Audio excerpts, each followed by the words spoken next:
నమస్తే మిత్రులారా, నేను మీ శ్రీనివాస్ చౌహాన్ అడ్వకేట్. మిత్రులారా, ఎవరైనా ఒక వ్యక్తి 7 సంవత్సరాలు కనిపించకుండా పోతే అతను బ్రతికి ఉన్నట్లా, మరణించినట్లా? అతని పేరు మీద ఉన్న ఆస్తులను కానీ, లేకపోతే భార్య విడాకులు తీసుకోవాలనుకుంటే ఇది సాధ్యమా? లేదా అతని పేరు మీద ఉన్న ఎల్ఐసి బీమా డబ్బులు తీసుకోవాలంటే సాధ్యమవుతుందా? సో మిత్రులారా, మన దేశంలో ఉన్నటువంటి ఇండియన్ ఎవిడెన్స్ యాక్ట్ గతంలోని చట్టం, ఇప్పుడు బిఎస్ఏ చట్టం వచ్చింది. ఇందులోని సెక్షన్ 108 ప్రకారంగా ఎవరైనా ఒక వ్యక్తి 7 సంవత్సరాలకు పైగా కనిపించకుండా పోతే అతను చట్ట ప్రకారంగా మరణించినట్లు భావించబడుతుంది.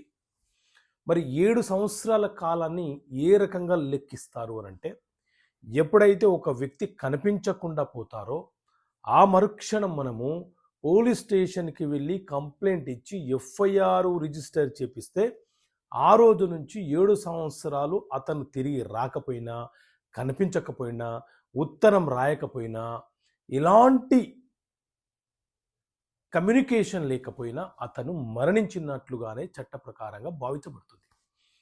ఒకవేళ భార్య తప్పిపోయినా లేక భర్త తప్పిపోయినా వారి భాగస్వామి విడాకులు పొందాలనుకునే సందర్భంలో విడాకులను రద్దు చేసుకోవడం కోసం హిందూ మ్యారేజ్ యాక్ట్లోని సెక్షన్ 13 సబ్సెక్షన్ 1 క్లాస్ 7 ప్రకారంగా ఆ వివాహాన్ని రద్దుపరచుకోవచ్చు.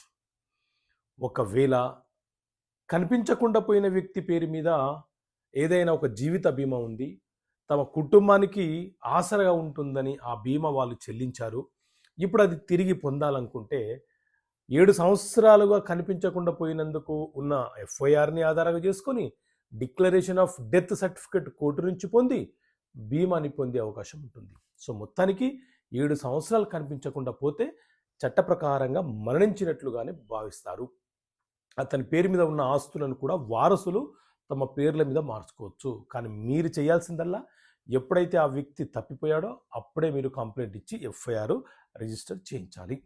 సో మిత్రులారా, ఇలాంటి చట్టపరమైన అంశాలు మీకు అర్థమయ్యే భాషలో వివరించడానికి చట్టపరమైన సమస్యలు పరిష్కారాలని పుస్తకంలో వివరించడం జరిగింది. ఈ పుస్తకం మేము తీసుకొచ్చాను.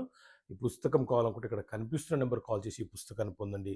అలాగే మీకు ప్రతి నెల ఆయా హైకోర్టులు, సుప్రీంకోర్టు ఇచ్చే తీర్పుల కాపీ సంచిక కావాలన్నా కాల్ చేయండి. ఈ బుక్ రూపంలో మీకు అందించే ప్రయత్నం చేస్తాం. ఓకే మిత్రులారా, థ్యాంక్ యూ. జై హింద్.